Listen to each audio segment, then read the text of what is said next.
let me give them the link again.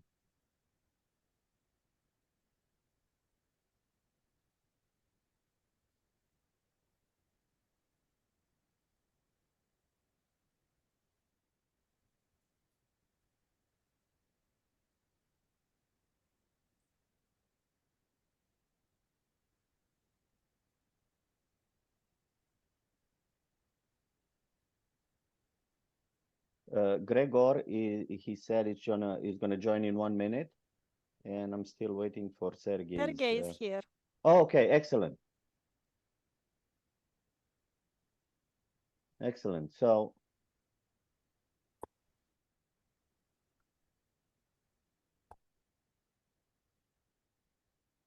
Okay, so we are waiting for Gregor, and then after my colleague stops sharing this background, we can start. Okay. okay, well, let's start because Gregor is gonna join.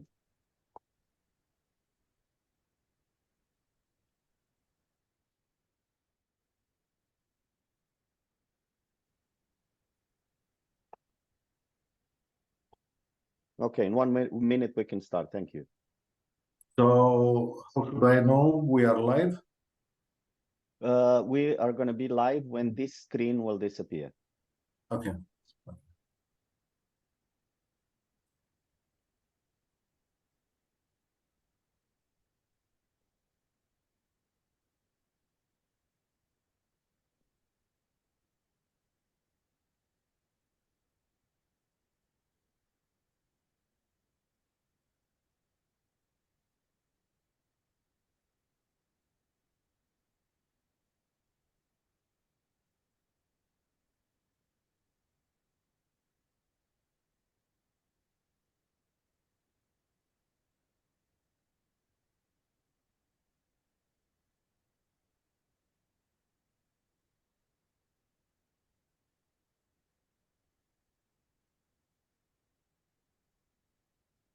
Good afternoon, everyone. Ladies and gentlemen, distinguished guests and fellow professionals, welcome to the first edition of the Regional PR Summit organized by the Romanian Association of Public Relations. For over 28 years, this association has been at the forefront of promoting and maintaining professional standards in the public relation industry, fostering authenticity and ethics in our practice.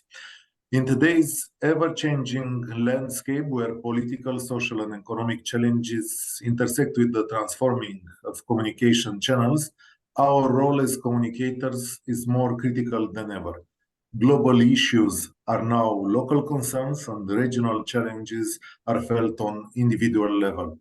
With this in mind, this association is proud to launch this Regional PR Summit, a platform for dialogue and collaboration. We extend the warm invitation to professionals in public relations from our region to join us in discussion that will shape the future of our industry and support the growth of young professionals in our countries. Our theme for today's summit, freedom of expression versus anti-democratic discourse, reflects the pressing issue we face in today's world. We have structured our summit around two essential panels, each featuring distinguished speakers who will share their expertise and insights. Without further ado, let us embark on this journey of knowledge and collaboration as we explore fake news, tool of propaganda and hate speech, and ethics in public relation, a shield against disinformation. Let's work together to chart new directions for public relation, update ethical standards, and prepare future professionals for the evolving landscape of communications.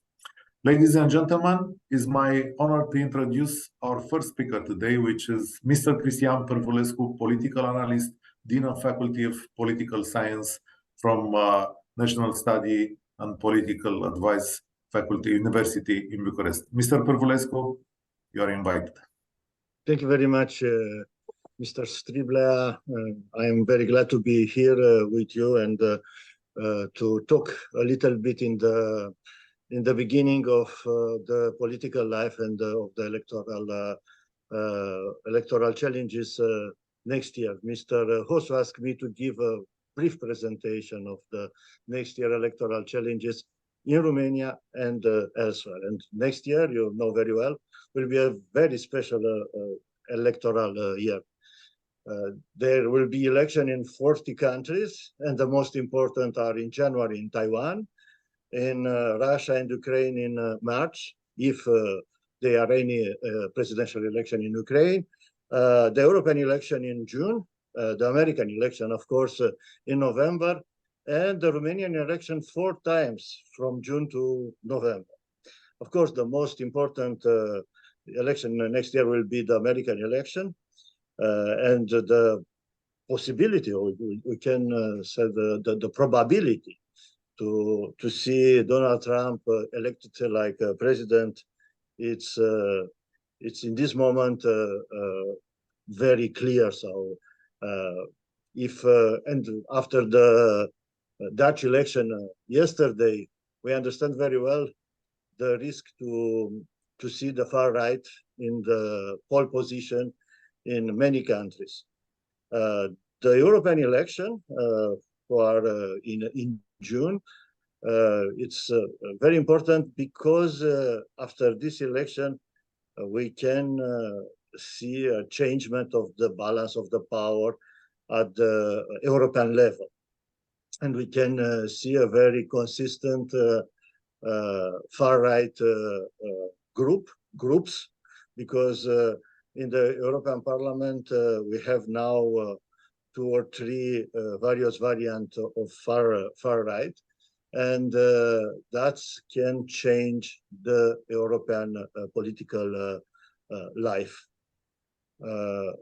But even worse, it could it could block the European institutional life, which would, in the benefit of the European enemies, Russia, of course, but not just Russia.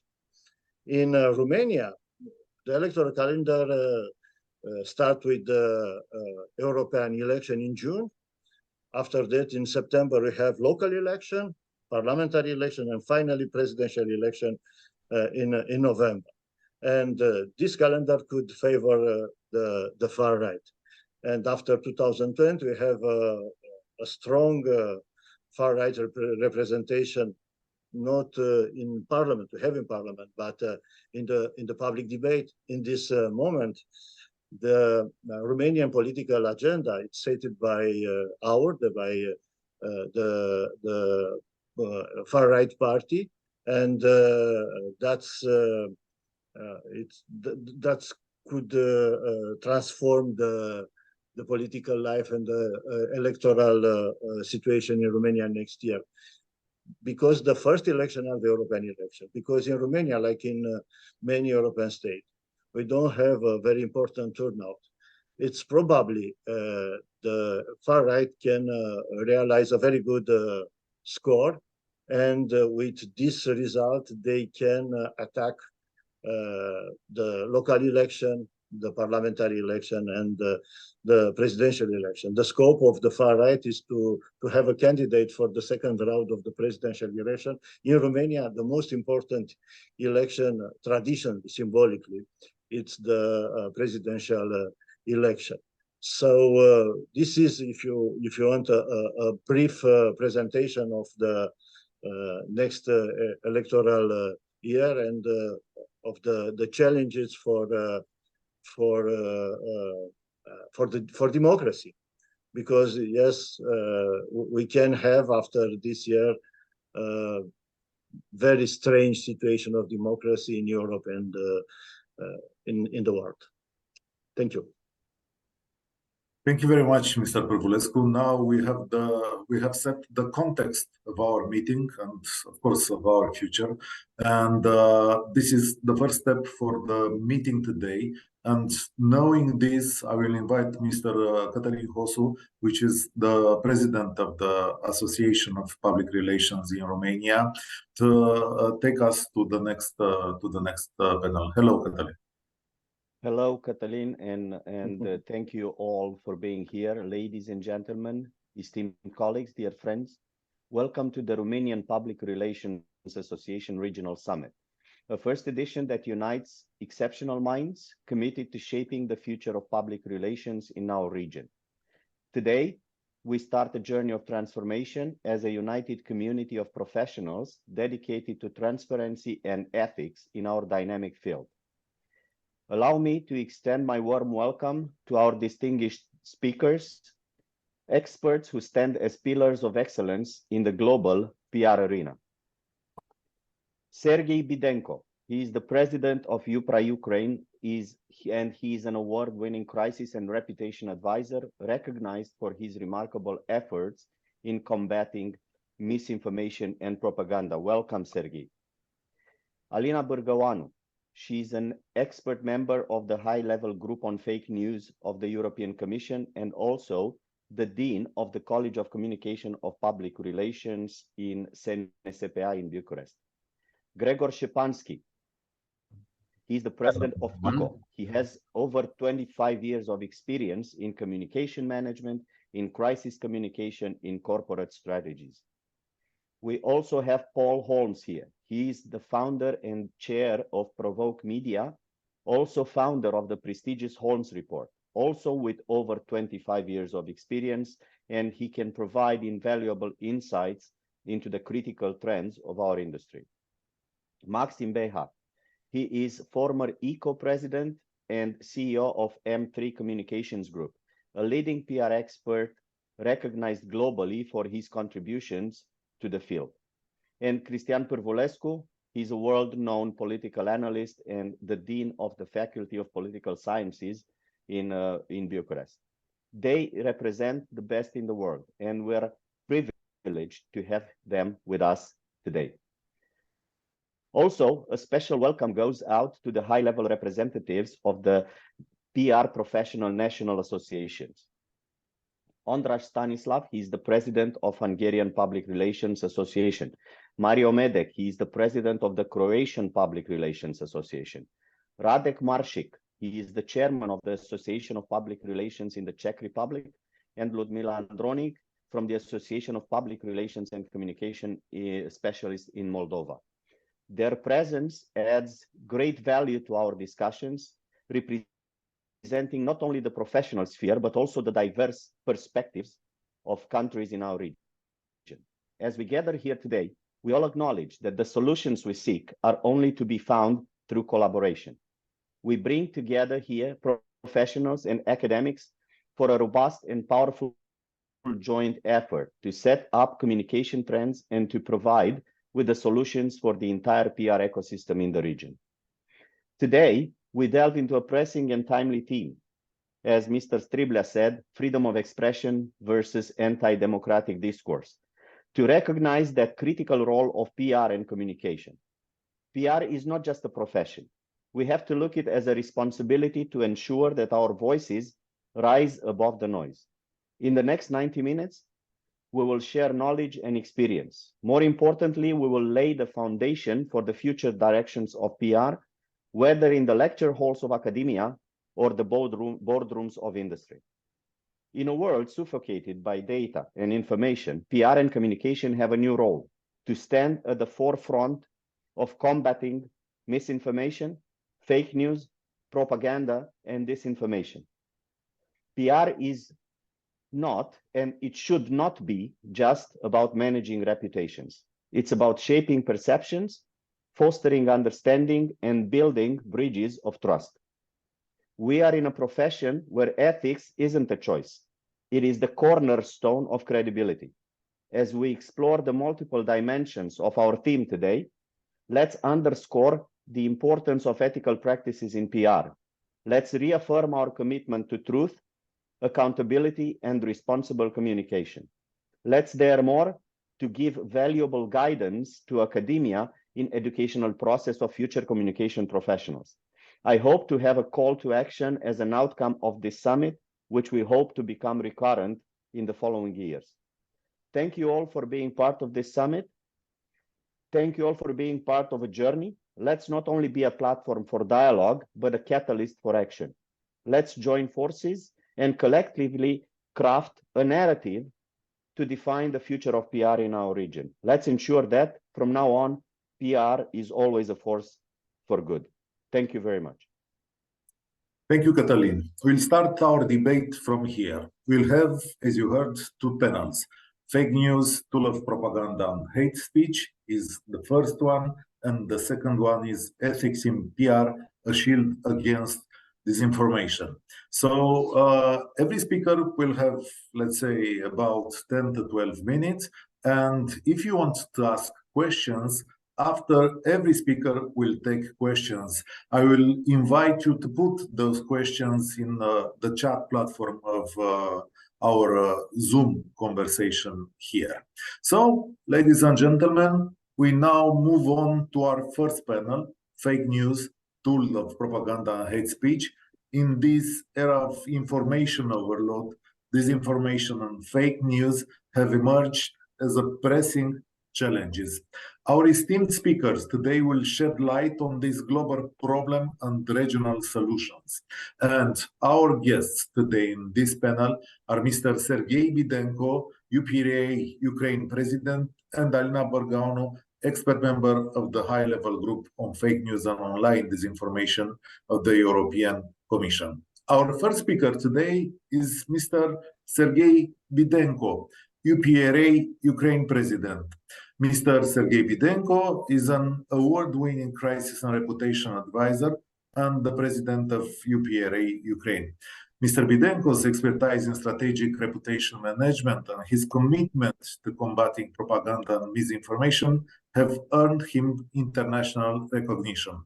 As a crisis communication consultant, he advises top executives on managing corporate reputation and navigating complex media landscapes. We are privileged here to have Mr. Bidenko share his insights on fake news, tool of propaganda and hate speech, offering a unique perspective on disinformation in our region. Please join me in welcoming Mr. Sergei Bidenko to our panel of discussion.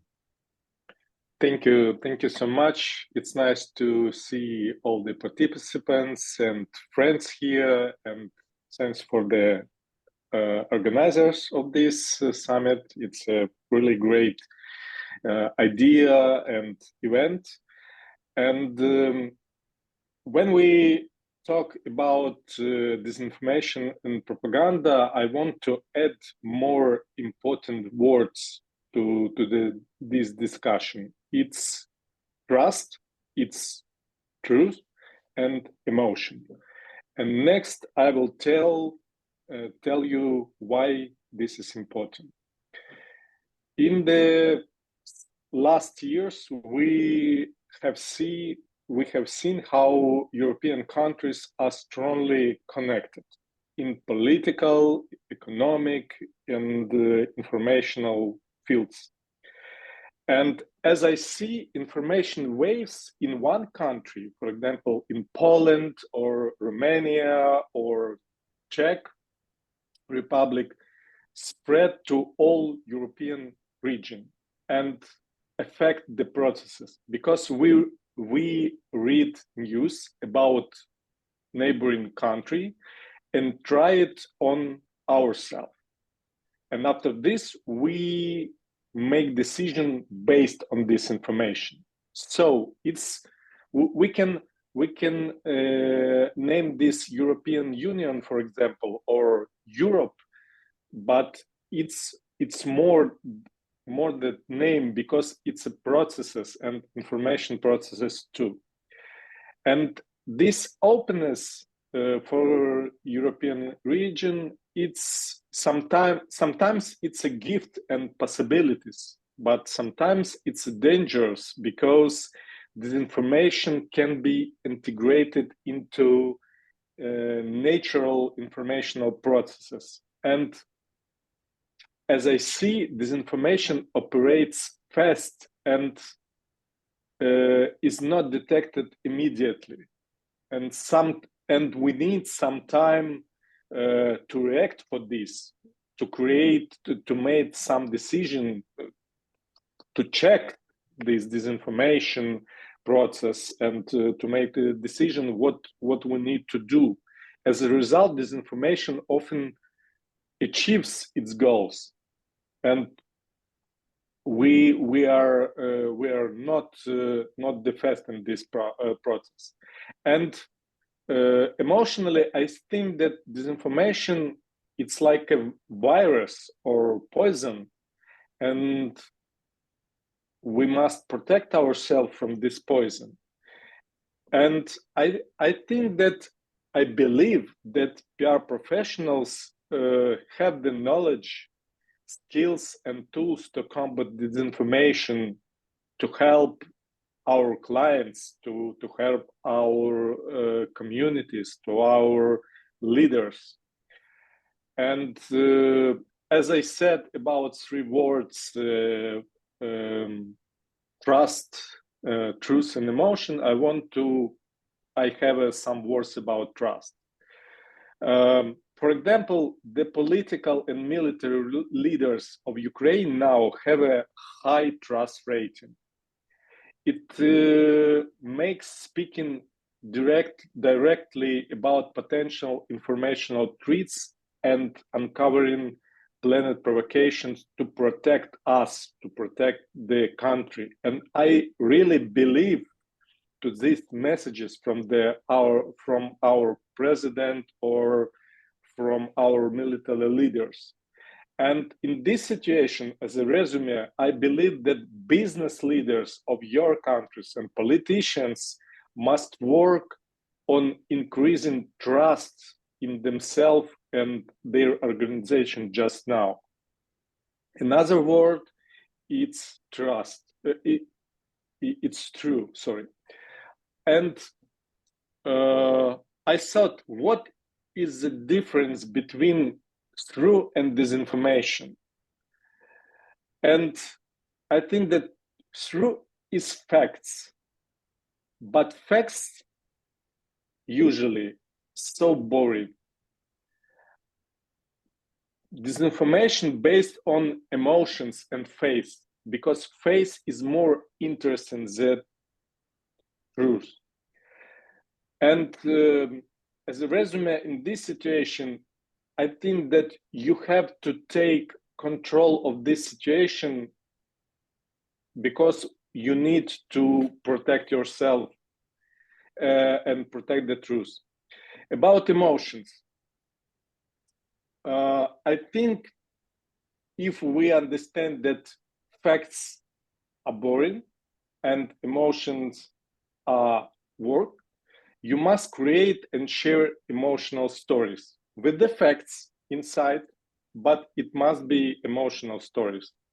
And you need to tell the truth on your own terms. You must speak about your truth. You cannot be polite to the disinformation, because disinformation is so loud.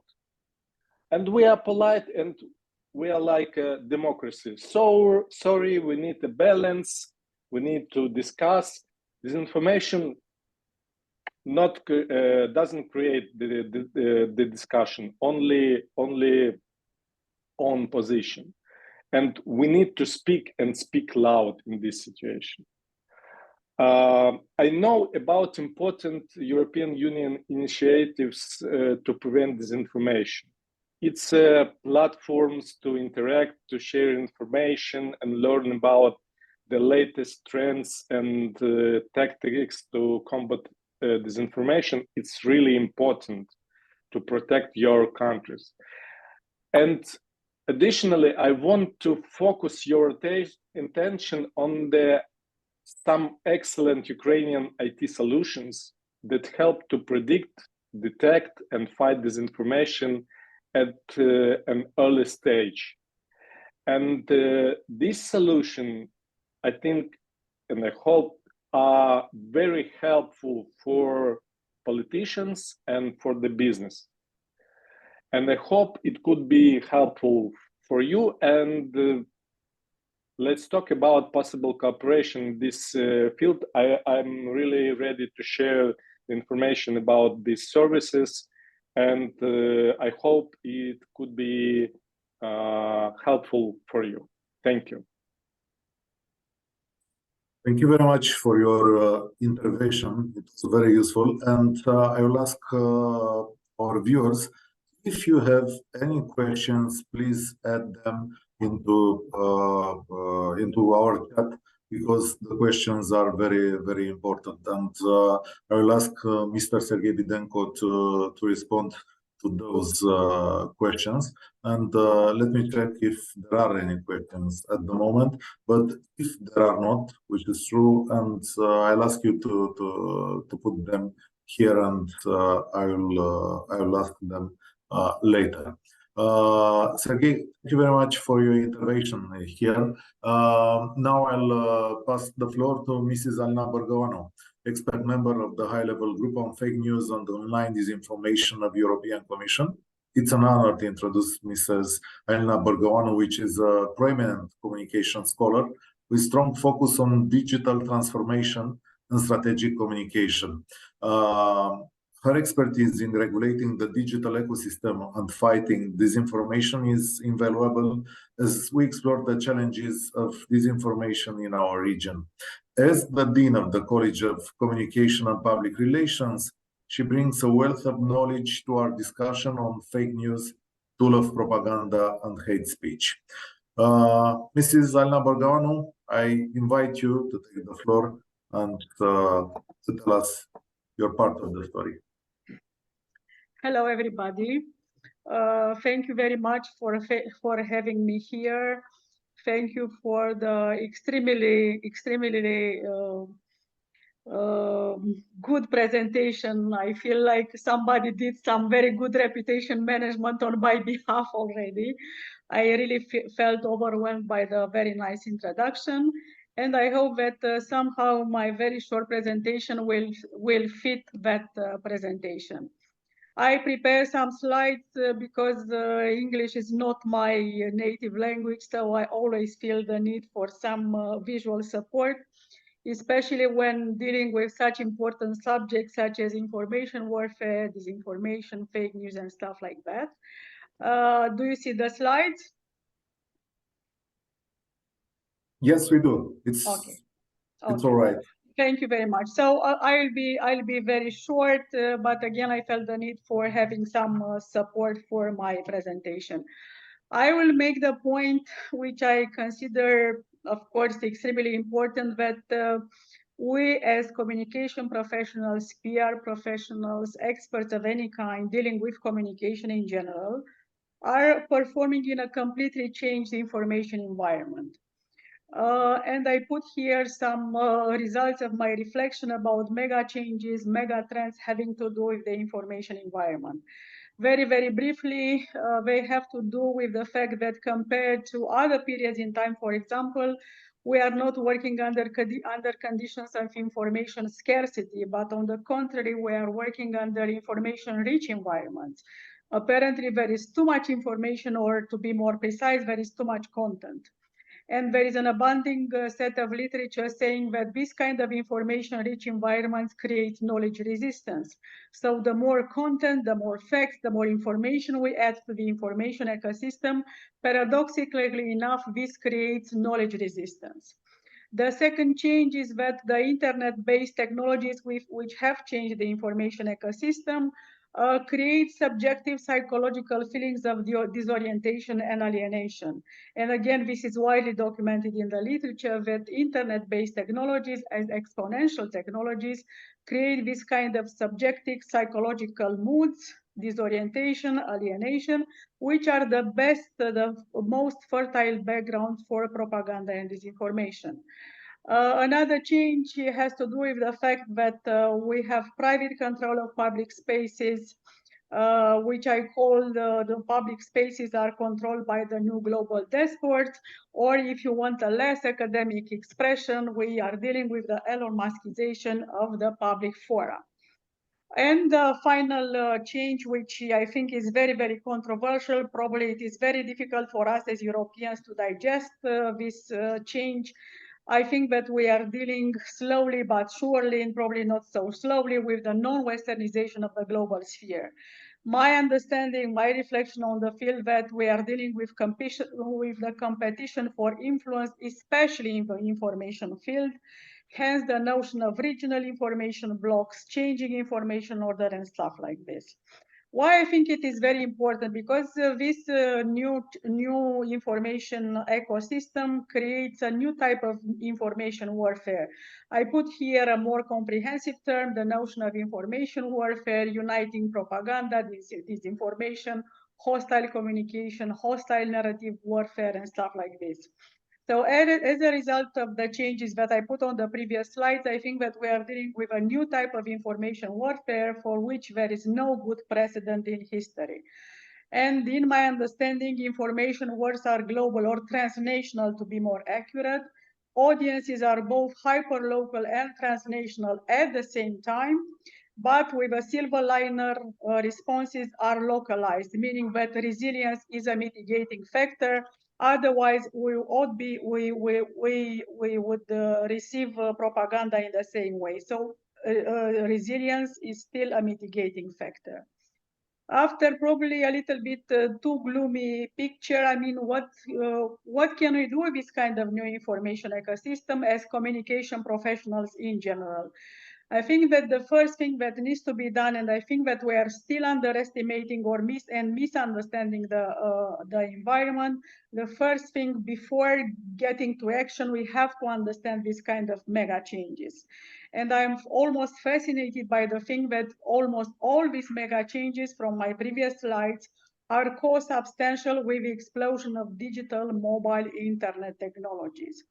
As probably you already know, since if you watched my public interventions before or already from my speech today, I am passionate about communication, and this may be pro domo, but I think that what we need to understand is that the most fundamental change of our time is the way information, or again, to be precise, content is produced, disseminated, consumed, and interpreted.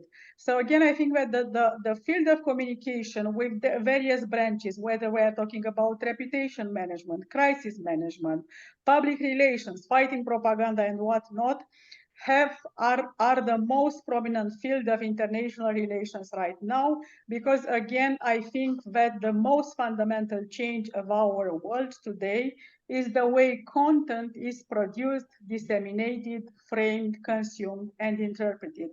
And in order to fight the current contemporary phenomena of disinformation, propaganda, narrative warfare, we have to act at the core of the problem, which is the hyperconnectivity of our world.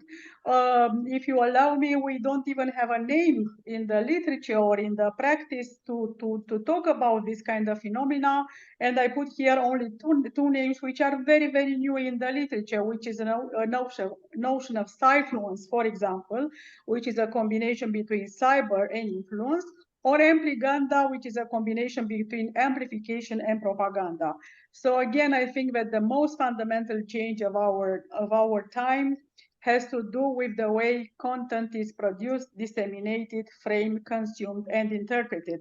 And again, we do not have proper names in order to deal with the phenomena. In order to become a little bit more applied in my discourse, I put here some pan-European responses to disinformation. Of course, I'm very close to this kind of responses. I was part of designing the strengthened code of practice on disinformation, and I was very close to the initial draft of the Digital Services Act. So again, these are some of the pan-European responses to disinformation that I consider particularly useful because they are pan-European in nature. So their first strength has to do with the fact that they are in line with what you saw on my slides, with the fact that information wars, propaganda efforts are pan-European, are transnational, hence the responses has to be the same. So since 2022, we have the strengthened code of practice on disinformation.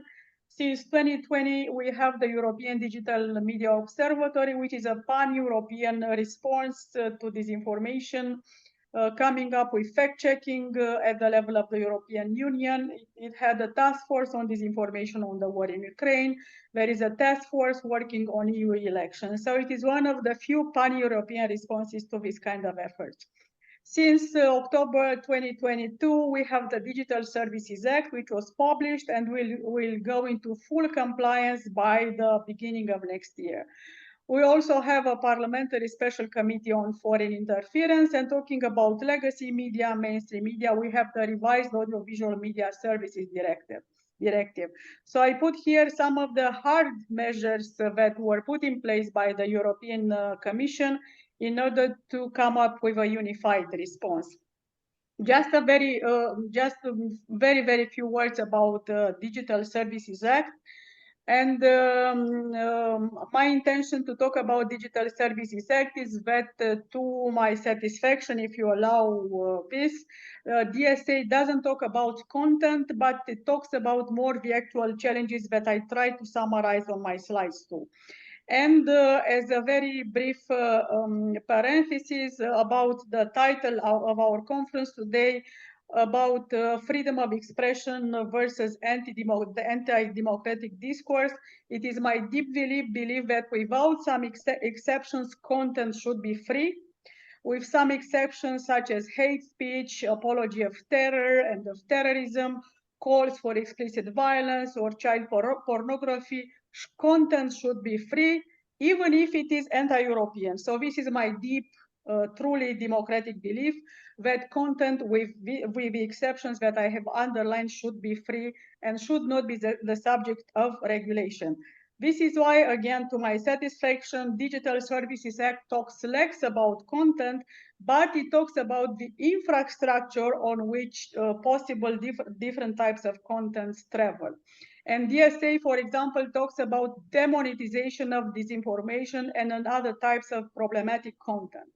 It talks about targeted advertising, especially for political electoral purposes or for underage groups. It regulates transparency of algorithms.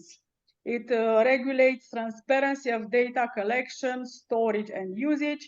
It talks about transparency, clear procedures about deplatforming, slowing down content circulation, and it regulates dark patterns. So again, let me make this strong point in order to popularize this piece of breakthrough legislation in the European Union, that it is not about content, it is not about censorship, but it is about bringing a lot of transparency about the infrastructure, especially the digital infrastructure on which various types of content travel. And in order to finish my presentation, I think that in order to deal with the information disorders of our time, in order to come up with some clarity, and in order to protect our democracies in the European Union and in the transatlantic world as such, I think that we need a lot of thinkers and organizers. I think we need thinkers who are called to understand the completely changed, the completely transformed technology-driven information ecosystem. We need thinkers and researchers to document the changes and their impact. We need thinkers to design and to update regulation.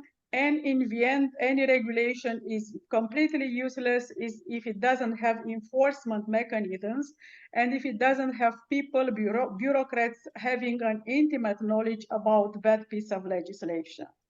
So that was my presentation for today. If there are questions, of course, I will be more than happy to answer them. And with your permission, I will stop sharing. Thank you very much, Mrs. Vorgoanu. We'll expect the questions for you to be here in the chat. And yes, there is one, but also you have a question for Mr. Sergei Videnko, and I want him first to answer to this one. Marius says like this: Roosevelt was elected twice during the World War II. How do you interpret the comparison of having next year elections on Russia versus not having in Ukraine? Is the question for you, Mr. Videnko. Thank you. I wrote the answer for the Mr. Marius that I think we can't compare U.S. election during World War II and Ukraine now, because a different situation, and the battlefield wasn't on the U.S. territory. And about election in Ukraine, you know that Ukrainians have enough experience to changing wrong leaders. We have two revolutions in the last decade. So if we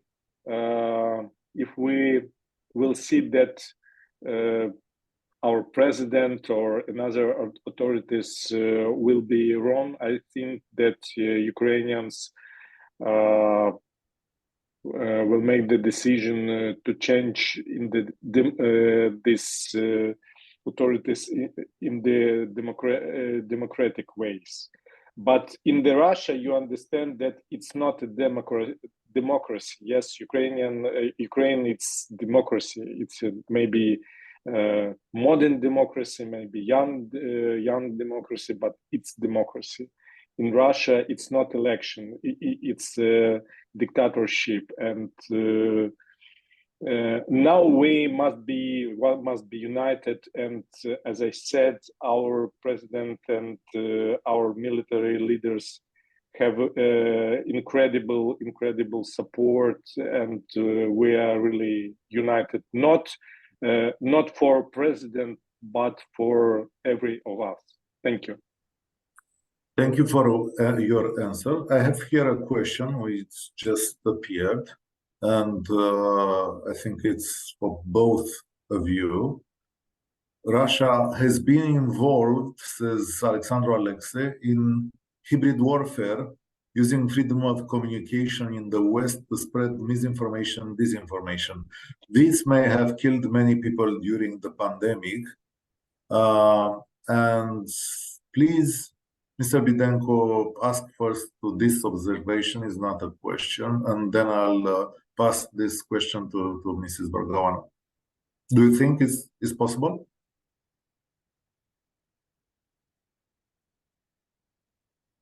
Is it a question to me? Yes. Yes. First to you and then to Mrs. Bărgăoanu. You know, I think we imagine that Russia, it's a very big and very strong and powerful country, but you can see that Russia acts as a hooligan.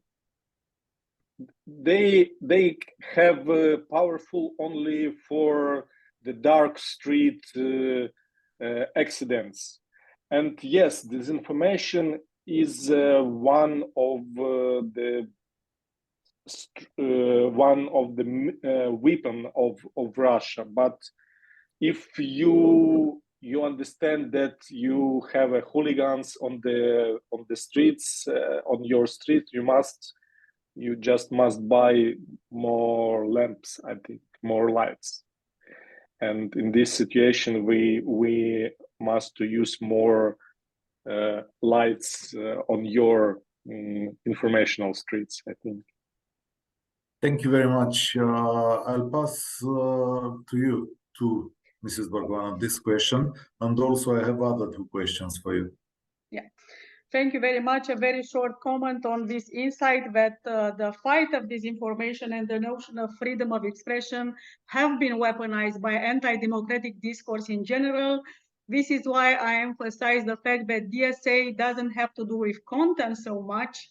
So it doesn't regulate content, it doesn't censor, it doesn't say that this content is good or bad. But again, it talks about transparency, about identifying financial flows, identifying data collection practices and stuff like that. So I think that the weaponization of the notion of freedom of speech is part of the anti-democratic discourse itself. And again, it was a very great insight from the audience. And again, I think that rebranding content moderation and fight against disinformation as censorship is, I must admit, one of the great successes of anti-democratic forces, illiberal forces inside the European Union and outside of it. So when talking about fighting disinformation, I think that we have to be very clear that these kind of efforts are not censorship. Content should be free, as I have said in my formal presentation, with some exceptions which are highly regulated already. But again, I am almost fascinated by the fact that anti-European discourse has managed to weaponize journalistic practices such as there are two sides to every story. There are situations in which there are no two sides to every story, for example, and the example of anti-vaccination kind of discourse is a case in point. So again, talking weaponization of the notion of freedom of expression is part of the anti-democratic discourse itself. About the question of media literacy, again, this is a very good question. I would make two short points. We are not talking about media literacy, but something which goes way beyond media literacy. We are talking about digital literacy, algorithmic literacy, big data literacy. And just like an idea, the concept of literacy itself is a notion related to environment and to the idea of being literate. I mean, using letters in order to be able to write, which is no longer the case.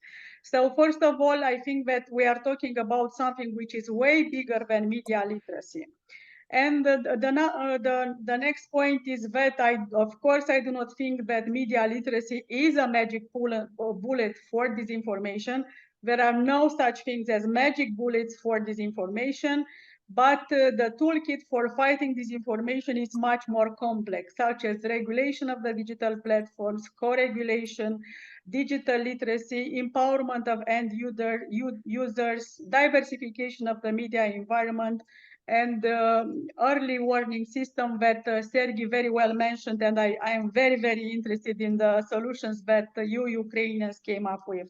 So my point, which I have made consistently during my short career in this field of fighting disinformation, is that the worst thing you can do when dealing with disinformation is to pick one measure that you consider probably more socially acceptable.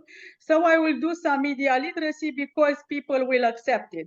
I think that the worst thing you can do is to do cherry picking, but in order to stand a chance to fight disinformation, you have to apply the whole kit. Again, regulation, co-regulation, diversification of the media system, media literacy, algo literacy, early warning, data literacy, and whatnot. So it's so much difficult than media literacy.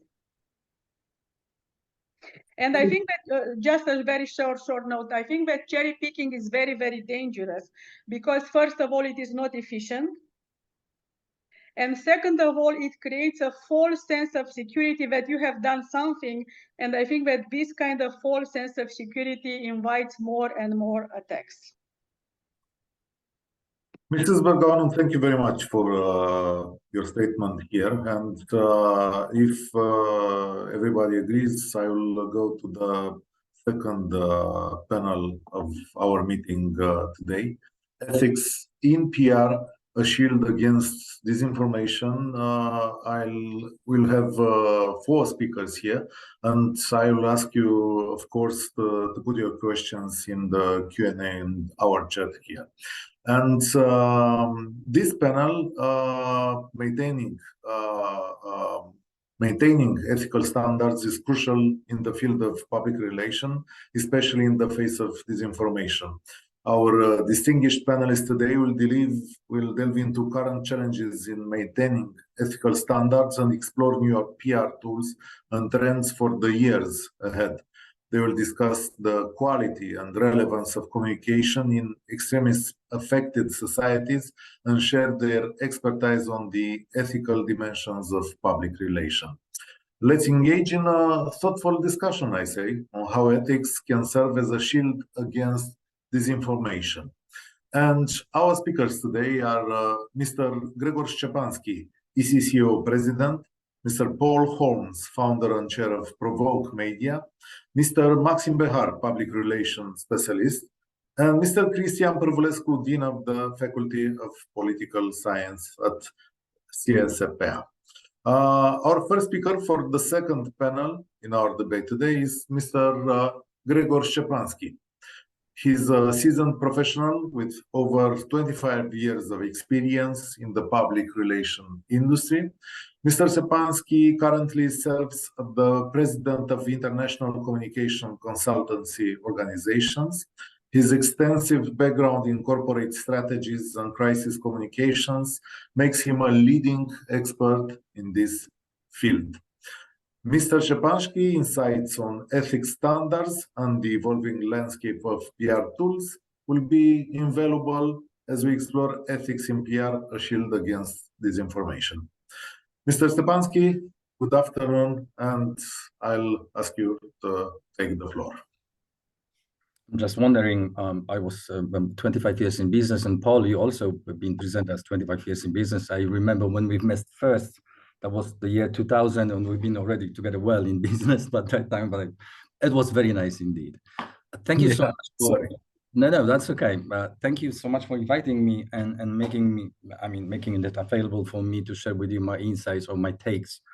But I will start to making this disclaimer. I'm not an ethics expert. I'm a public relations professional, and so I will share with you my insights from that very practical lens. For me, ethics in our business is the thing which is differentiating relationship business from the communications business. So if you do communications business without ethical framework, that's going to lead you straight away to propaganda in its current modern meaning.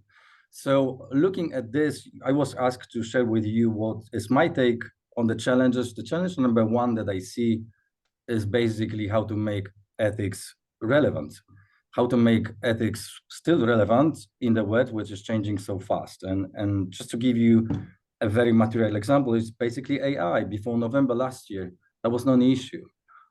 Now we are debating this really with red faces. So many things are happening.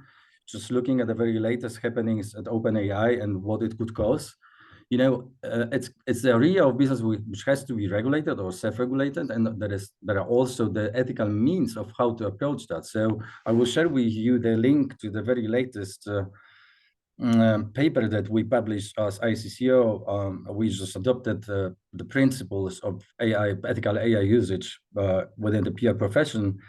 And so by investigating this document that I believe Maxim will be talking a little bit more about it in detail, you already will see that we decided this to be an open document. So it's not a code, we call it principles. And you have the document with the principles and the certain examples of what we believe it's ethical, what we believe it's unethical in that very sense, which means that we will be probably moving, setting up the standards as like a fixed frameworks to very open ones, the living ones. The challenge number two, I would say, it's how to make ethical standards universal. And then you have two dimensions that are, from my perspective, pretty much burning. One, I would call it geopolitics is everything now. And it has a great influence of what we're doing and how we do our business. I'm from Poland, and I'm, you know, probably by the closest proximity to the hardest European conflict since we were facing for many, many years. And for us, the Russian invasion on Ukraine, it's 0-1 situation. So really ethically, continuing business in Russia for us means directly supporting terror. But if you're going further on from the Poland to the south of Europe, then you will see that the perception of that fact will be slightly different.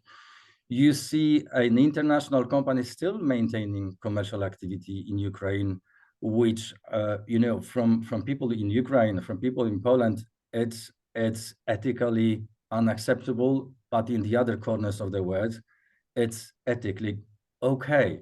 So question here is how to really make some rules which for some parts of the world are not as shades of gray, but basically black and white, how to unite them and make them universal. A difficult task, I would say, especially that the conflicts are spreading over the world in the different corners, and we will have to find the solution or how to really agree on the kind of common standards for all of us. Second one, you know, I'm representing the organization which technically has a footprint in 80 countries, but you can believe me, in every corner of the world, if you will ask any PR person doing agency business, they will tell you that the challenge number one is talent. And it's like that since many years, every corner in the world, which means that we should revisit a 100 years old business model which could be framed as client first approach. We have to change it to people first. Otherwise, this business will be gone in something like 10, 15 years.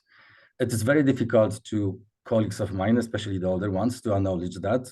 I still see the client service standards that are really kind of, that are not taking this into the consideration that the world has changed.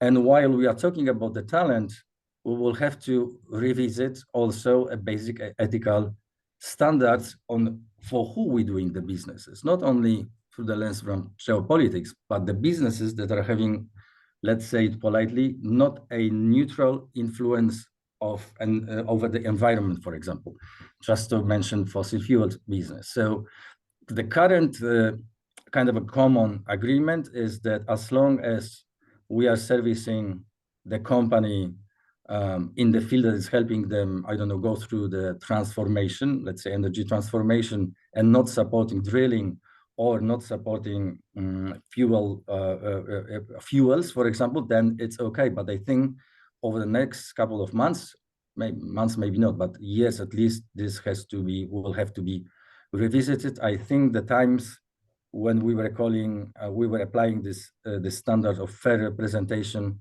these times are getting to an end. So because we are already running out of time, I will just conclude my little presentation to you by this very famous that still resonates in my head. My late mentor, Harold Besson, used to say this many times: we have to be, for our clients, trusted advisors, but also not forget to be their conscious. Thank you so much. Very nice said. Thank you very much.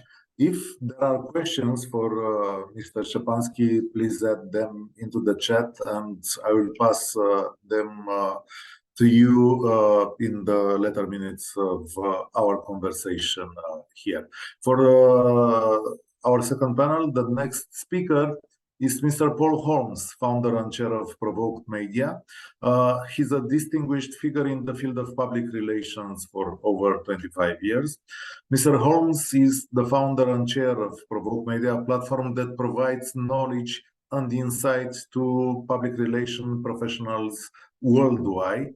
He has extensive experience in analyzing critical trends and issues in the PR industry, and this made him a respected authority in the field. Mr. Holmes, it's my pleasure to introduce you to our panel. Hello. Thank you. I'm delighted to be here. Thank you so much for the invitation. I think I probably need to update my bio on my website because I started writing about public relations in 1985. I'm not going to do the math for you, but that's a lot longer than 25 years. I have been doing this for a while.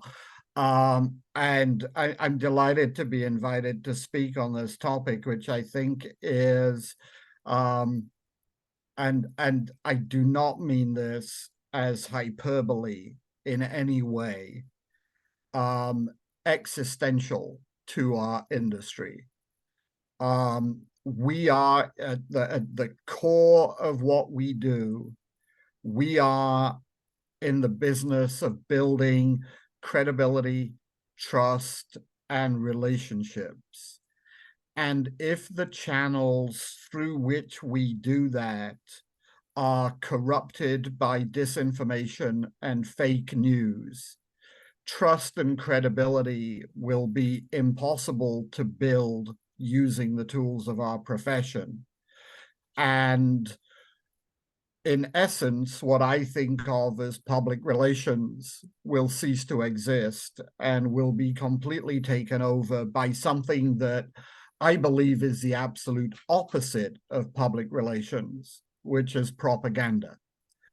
And defending our business and defending the channels of communication and defending the notion of truth and honesty is absolutely essential to our business if it's going to survive in the form that we all know it.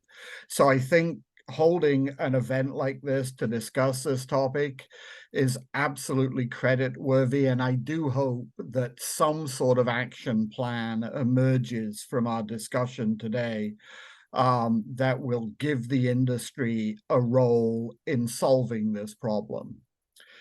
And I think we need to have a role in solving this problem for two reasons. The first is what I just said, that it is a genuine threat to what we do. And the second, and I think it's absolutely vital that we as an industry acknowledge this reality, we are partly to blame for the situation that we have today. Okay, I don't want to go into a long, convoluted history of disinformation. Suffice it to say that it's not new, that I've found examples going back to the 13th and 14th century. I'm sure we can go back earlier than that and find examples. There are business examples that go back 40 or 50 years. When I first got into this business, there were rumors that Procter & Gamble's logo was satanic, and that the world's largest cosmetics and food company donated half of its profits to the satanic church. There were rumors that Bubble Yum bubble gum contained spider eggs that would hatch in your stomach. There's nothing new about the idea of disinformation and its impact on our business. But I would say that in the public relations field, disinformation began to be weaponized in the 50s. And I don't know how many big PR agencies are represented on this call, and my apologies to anybody who gets offended by this, but Hill and Knowlton and its work for the tobacco industry in the 50s began to establish a pattern of manufacturing doubt and creating uncertainty and challenging science that has gone on to infect our entire body politic. In the 50s and 60s, so much of this revolved around the tobacco industry, the creation of front groups that would pretend to be independent, but were in fact fully funded by industry, the production of scientific research that was bought and paid for and predetermined became routine.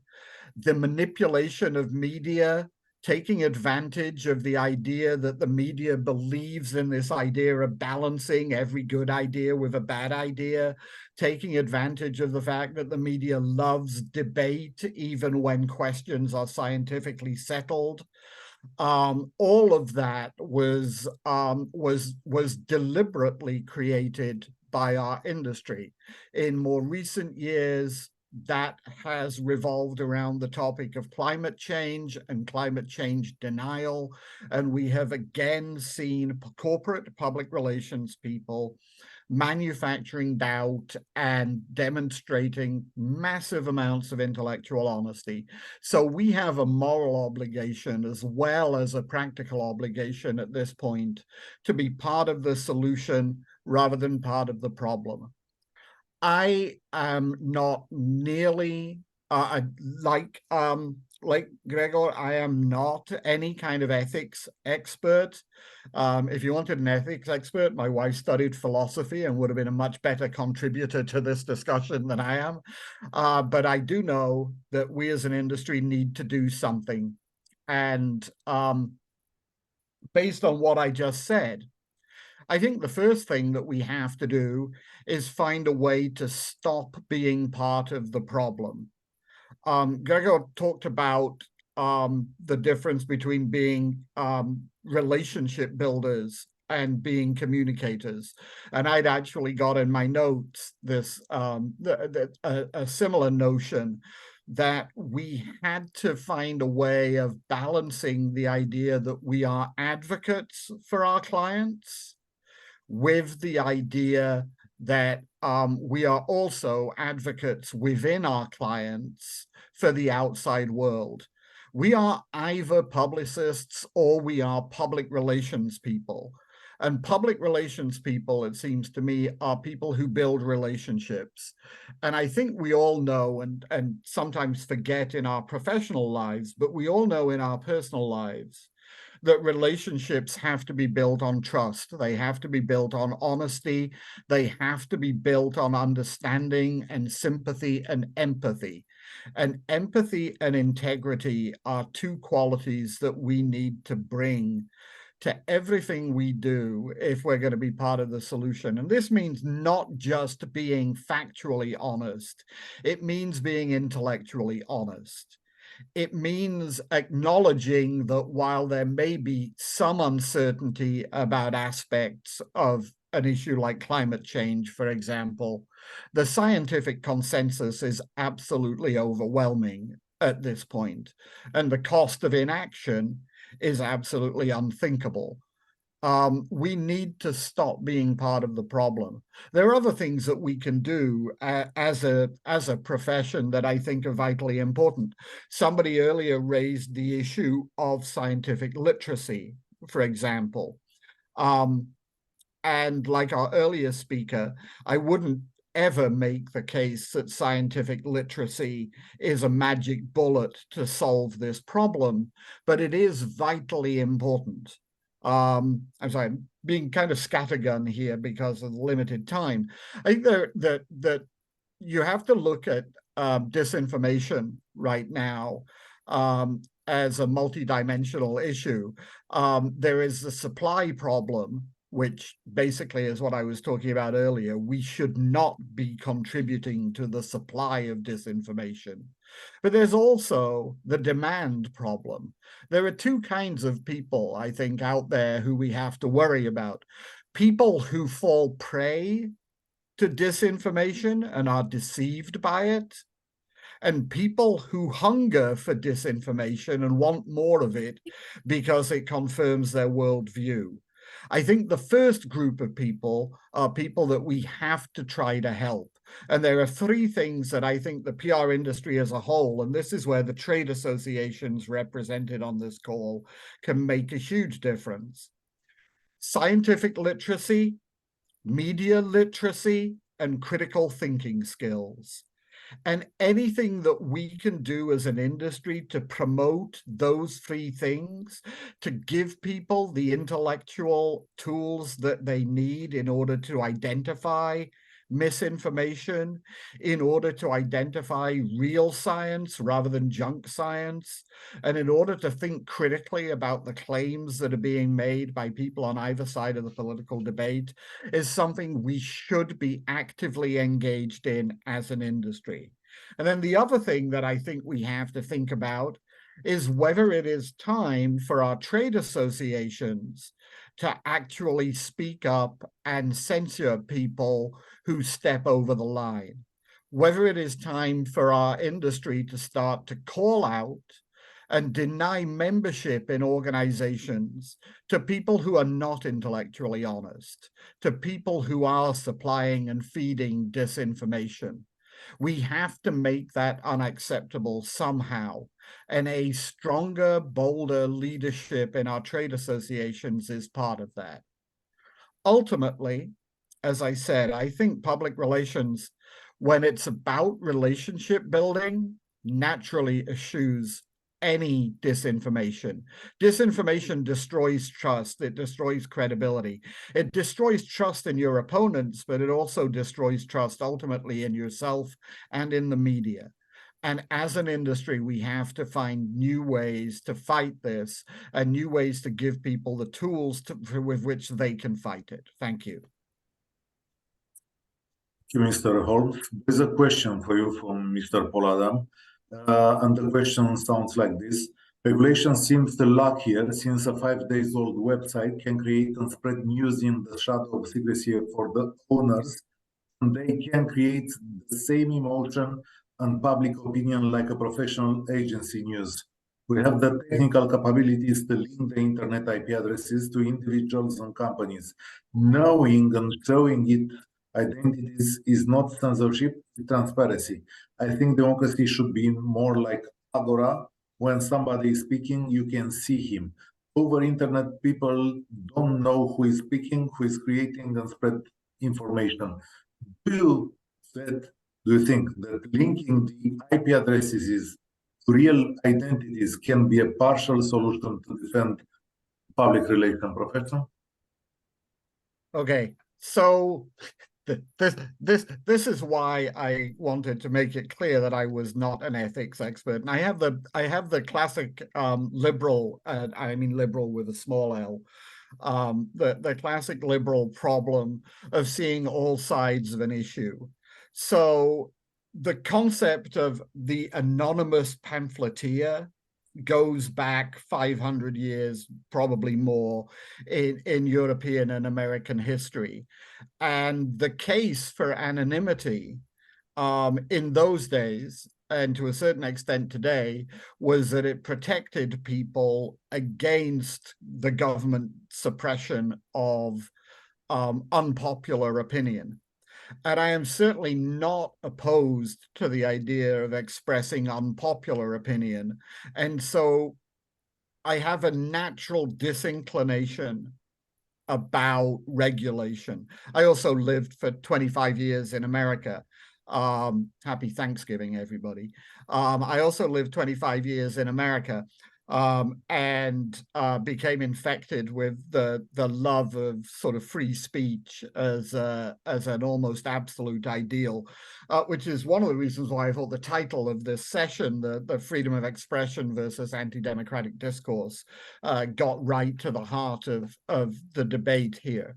So I do think that at this point we need to have more better tools, regulatory and in terms of disclosure, for cracking down on factually inaccurate information, and for fact-checking information, and for curtailing hate speech, which has become a huge problem in social media globally. But I also think that we need to be very deliberate and very conservative, again, small c, in our approach to regulation, because I worry that in some instances, the cure can be worse than the disease itself. I would hate to see our distaste for disinformation turn into an embrace of tyranny. Thank you very much for your answer. And if you all agree, I will go to our next speaker in this debate we have here at the Romanian Association of Public Relations. I will invite Mr. Maxim Behar to join us. He is inducted in the Global PR Hall of Fame in London 2017 for his entire work on leading thousands of international PR projects, and also for his remarkable mandate of ICCO president. Now, Mr. Behar is the president of the World Communication Forum Association, registered in Davos, Switzerland. Of course, he's a leading public relation expert with a very large experience, and he has also a famous book, The Global PR Revolution, which is thought to be among best 5 new books about PR in the world. Mr. Behar, we are honored to be here, and I'll pass the microphone to you. Thank you very much. Bună ziua. And it's not easy to speak after Paul Holmes. Always at the different forums when we met with Paul, and either in Davos or at the Ego Summits, I was trying to be always before him, because really he put visions and strategies which all of us know, and it's not very easy to, because we all must repeat what Paul said before us. First of all, warm congratulations to the Romanian PR Association for this event, especially to Catalin and to Gabriel Paslaro, who I see here. I was, and I remember very well, I was the masterminder of the founding the Romanian PR Association back in 2016, or 15 or 16, if I'm not mistaken. And I saw through throughout all the years, very big improvement of the activities, and I'm very personally happy that I see all my friends here. There is a story in the middle of the World War II when the British government gathered to discuss how to find more funds to continue the war, because it was very money demanding. And then the Minister of Defense told Winston Churchill, let's take some money from the budget of culture. And then, because during the war, we will not need most probably a lot of theaters and cinemas and movie productions and whatever. And then Churchill looked at him and said, if we take money from the culture, why we are fighting for this war at all? So with the same metaphor, I would say that if we don't do ethical, transparent business, fully transparent business, why we do this business at all? Public relations business suffered a lot of changes throughout the past 10 or 15 years since we met with Paul or Grzegorz or Gabriel and other friends. First of all, the most important change before artificial intelligence appeared at all is that we observe a very dynamic and very fast merge of the three main elements of the public communications business: advertising, digital, and public relations. There is a big dispute all over the world in different countries on different levels, of course, which of the three parts will be the leading in the new global emerged business. Of course, advertising claims that they will be the leaders because they have the media buying, they have the budgets, they have the graphic design, they have the creatives, this and that. Then the digitals, they say that they will be the leaders of the future business because they have the software, they have the new developments, they have the artificial intelligence, they have the applications and tabs and everything. I think that public relations business, we, the public relations experts, will be the leaders.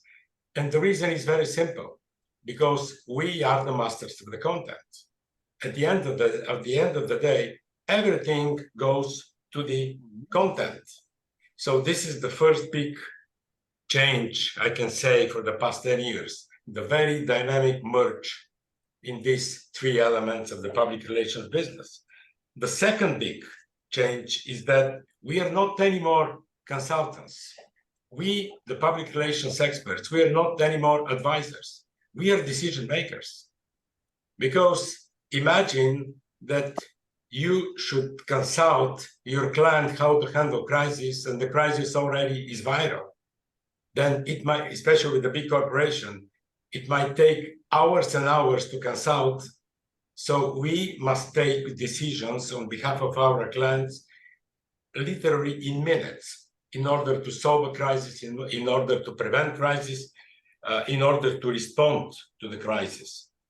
And the third big change is that some 10 years ago even, we had our clients, we had the media and public relations consultants as advisors. Now, and we were very often bridge between our clients and the media. So media doesn't exist anymore. So we are media. So it's us and our clients. And it creates a lot of responsibilities for the public relations expert, because very often, maybe 9 out of 10 cases in my business at least, we are obliged to take decisions on behalf of our clients.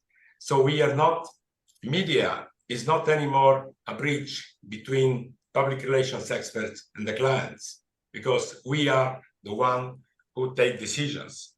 So this creates really completely different responsibilities. And on the top, at the end of last year, we discovered the artificial intelligence. And a lot of people in my company, in your companies as well, is asking what will happen now. Most probably artificial intelligence will take our job. Most probably the PR experts are not needed anymore. And then a couple of weeks ago, I sent to all my team in the group email a message saying, don't worry, the artificial intelligence will not take your jobs, but the experts who can manage to work with artificial intelligence will take your jobs for sure. So I do believe that first and most important is the human intelligence, is the natural intelligence. And then we should know how to operate with artificial intelligence. But artificial intelligence brings us a big issue about the copyrights. And that's why, by the way, in Warsaw, as Grzegorz mentioned, at the last Eco Summit in Warsaw, together with our colleague and Eco Ethics Chair, Kristina Foxgard from Finland, suggested by her and adopted by the Eco Summit, we accepted the Warsaw Declaration or Warsaw Principles, telling about all those risks which AI brings to our business. Of course, AI brings a lot of opportunities, a lot, but also brings a lot of risks. And the risks are mainly about the privacy, about data protection, about responsible sharing, about intellectual properties. But the most important is that the risks are about trust. And we know that we don't sell services to our clients. We don't sell social media content. We don't sell ideas, strategies, or steps, or sales visions, or whatever. We sell trust to our clients. So that's why now we have big risk not to be misled, not to be even damaged or distracted by the appearance of artificial intelligence. My advice, which I give to my clients and which I give to my team as well, is that first of all, we should use our human intelligence, and then we should rely on the artificial intelligence. Secondly, double check. So it means 6 times checking the reality and checking the facts, because AI is in the very, I would say, first steps of its existence. Don't trust anything before you triple check the facts and also the ways it delivers the information. How it will be developed, I'm not a fortune teller and cannot say this, but in the future, for sure, we will use more and more artificial intelligence, and the software and the abilities of the software will be developed very, very fast and very much in a way that will use this more and more.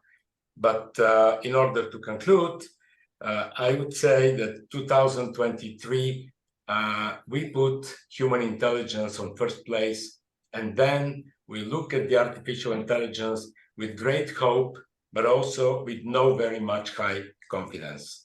And Paul, just to respond to you, in our contracts in Hill and Knowlton, we have 2 prohibited articles that we are not allowed to do always in our life and in our business: tobacco and politics. Thank you very much.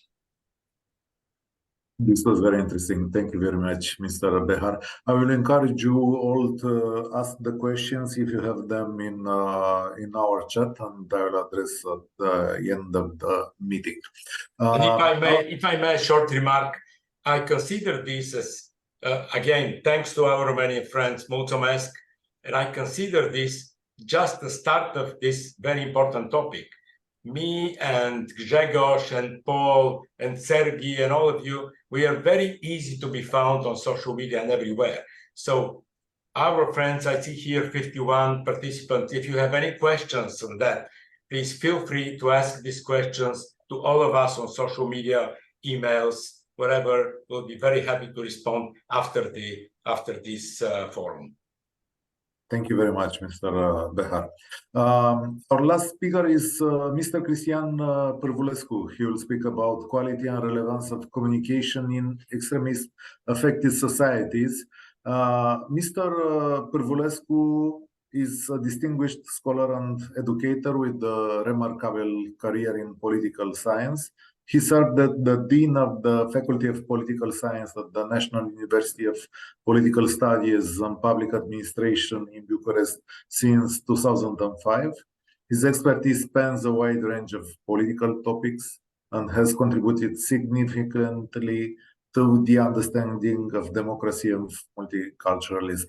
Mr. Pârvulescu, please join us and we'll listen to you. You are on mute if you want to open your microphone, please. It's okay now, yes? Now it's better. Oh, thank you. Thank you very much, Mr. Stibla, for your presentation.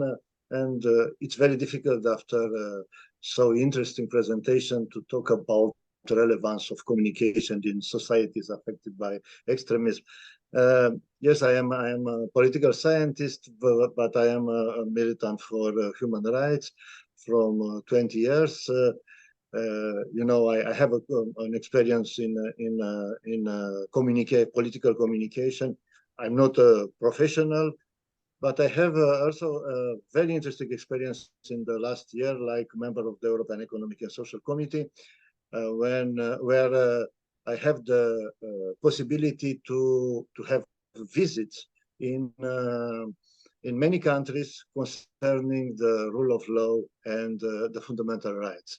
I have the possibility to talk with the representative of NGOs, the social partners, professional about the rule of law and extremism, of course, because this is the issue now. And I have an image because after 20, I visit almost 20 countries, 20 members. I have an image about the effect of extremism in the societies. The successive crises have marked social and political communication in the recent years and changed the political situation in Europe and on the globe. Conspiracy theories facilitated by the smartphone revolution have recreated the public sphere. In this condition, political and societal radicalism and extremism became more important and more influent than before. Not because it's appeared overnight, no, but because it has new ways of communication. In recent years, the world has witnessed new waves of violent extremism that have taken the lives of many innocent people. One of the latest examples was the October 7 terrorist attack on Israel, for example. Whether based on religious, ethnic, or political grounds, extremist ideology glorified the supremacy of a particular group or oppose a more tolerant and inclusive society. This poses two distinct but related challenges for our contemporary societies. First, the rise of violent extremism and the spread across the national borders. And the second, the governance of increasingly diverse and multicultural societies. While violent extremism requires intervention to protect the security of people and assets, prevention of violent extremism needs to look behind strictly security concerns to develop related cause of and solution to the phenomenon. The roots cause of violent extremism are complex, multifaceted, and intertwined, and relate to the structural environment and radicalization and possibility of violent extremism can start to take hold. Violent extremism is the product of historical, political, economical, and social circumstances, including the impact of regional and global power politics. Growing horizontal inequities, are one of the consistently cited drivers of violent extremism. Critically, unemployment and poverty alone, it's not the only push factor in inciting violence and extremism. Perception of injustice, human rights violation, social political exclusion, industry corruption, and sustained mistreatment of certain groups are also consistent important push factors. People get pulled into the radical or violent movement through considered manipulation and socialization processes, often facilitated by personal, emotional, and psychological factors, such as alienation, search of identity and dignity, revenge for previous mistreatment, background of communication between authority figures and youth, as well through virtual communication on social media. So, how to fight violent extremism? Preventing people from joining violent extremist group requires deeper analysis and reflection on the foundation of the social fabric of countries at risk from violent extremism. Development practice has a critical role in providing the foundation for preventing violent extremism. We could have the following measures. First, promoting a rule of law and human right-based approach. That's very important to create social and democratic basis for human development. Second, enhancing the fight against corruption. Corruption is the principal issue used by the extremists to create a mass movement.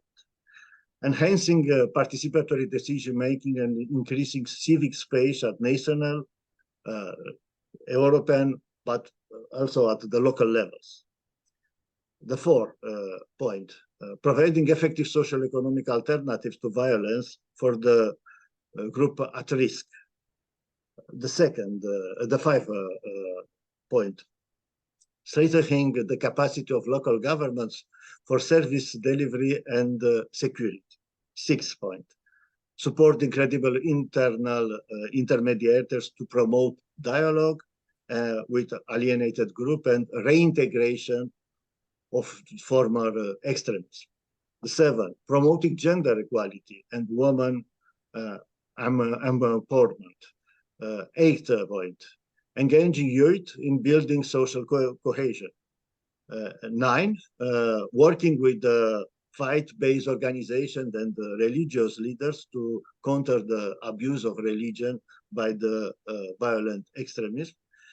The 10 point, working with the media to promote human rights and tolerance with the media or with the PR or with the social and political partners. And finally, the 11 point, promoting respect for human rights, diversity, and culture of global citizenship in schools and universities. So that's shortly my presentation, and thank you very much for the attention. Thank you very much for your contribution, Mr. Pârvulescu. If there are any questions, please do address them now. And I'll ask Mr. Cătălin Hosu, our host here at the Romanian Public Relations Association, to draw the conclusions of our meeting today here in Bucharest and worldwide. Please, Cătălin. We can't hear you. Yes. I'm sorry. I'm in a way a little bit sad that we are at the end of this first edition of a Romanian PR Association regional summit. But I want to tell you all that it has been both a privilege and a responsibility to reflect on today's event, because we gained insights and we shared perspectives that made us understand once again the crucial role that PR plays in the landscape of communication. Before moving further with my speech, I'm asking all speakers agreement to use this recording as an important source of knowledge for PR professionals, and I'm sure I will get it from you. It turned out that the theme we choose for today, freedom of expression versus anti-democratic discourse, is critical in today's world, and it puts a specific focus on disinformation and ethical challenges faced by our industry. Our esteemed speakers here provided valuable perspectives and highlighted all the complexities of the issues at hand, and I feel privileged that I could listen to their contributions. In the first panel, Fake News, Tool of Propaganda and Hate Speech, Sergei Bidenko here shed light on the operational intricacies of disinformation in the region. And I want to mention the three words he emphasized: truth, trust, and emotion. His insights into the mechanics of disinformation and tools we can use are a great help with the challenges we face in combating falsehoods. Following that, Alina Borgoanu shared the strategic directions of the European Commission against fake news. Her expertise and vision contribute significantly to our understanding of the efforts to counter disinformation at European level. And from her presentation, I want to take out the need for the various types of literacies. In the second panel, Ethics in PR, a shield against disinformation, our speakers also brought crucial considerations. Gregor Szczepański delved into the current challenges in maintaining ethical standards, and one takeout from his contribution would be that ethics is differentiating PR from propaganda. Paul Holmes, he emphasized the industry's role and responsibility in countering disinformation. What I wrote down from his speech was, we have a moral and practical obligation to be part of the solution. As an industry, it is essential to do so. And he also mentioned types of literacies. Maxim Behar explored the intersection of AI and ethical risks in PR. His insights into the evolving technological landscape challenge us to navigate the ethical implications of new technologies. And from his speech, I will remember the triple check. Cristian Pârvulescu focused on the quality and relevance of communication in extremism-affected societies. His speech underscored how we can prevent the rise of extremists, and PR can be crucial in shaping narratives that foster trust and understanding. As we stand at the conclusion of this summit, we are at the point where necessary action starts. The insights shared here today demand a response and a commitment from each one of us to actively contribute to the evolution of our profession. In the spirit of collaborative action, the Romanian PR associations commits to drafting a document encapsulating the key takeaways, proposed strategies, and collective commitments made during this summit. It will be then circulated to national PR professional associations in the region, gathering feedback and developing into a shared vision for a PR landscape guided by transparency, ethics, and truth. A document to be signed and followed by all of us. As I said in the beginning of the summit, it is a transitional environment for PR and communication amid the challenging social and political context. It would be great to leverage the experts' input from today's summit into a clear proposal to be addressed to decision makers in order to adjust curricula for the future professionals. We are at the end of the summit, but we are at the beginning of our collective efforts towards a future PR profession that makes positive change. In closing, my deepest gratitude again to our distinguished speakers, to our esteemed participants, with a special mention to Radik Maršik and Ludmila Andronik from the Czech Republic and from Moldova. Dear friends and audience, thank you to all those who contributed to make this summit a success. Let's take with us the spirit of collaboration, action, and ethical responsibility we shared here today. Thank you very much, all of you. Thank you all for your contribution. And Thank you. this will be the ending of our meeting. Thank you, and I hope we'll meet someday in person. Why not in Bucharest? Thank you, Cătălin, for your contribution and for the gathering today. Everybody, have a nice afternoon. Goodbye. Bye-bye. Bye. Thank Thank you. you. Goodbye. Bye-bye. Goodbye. Bye.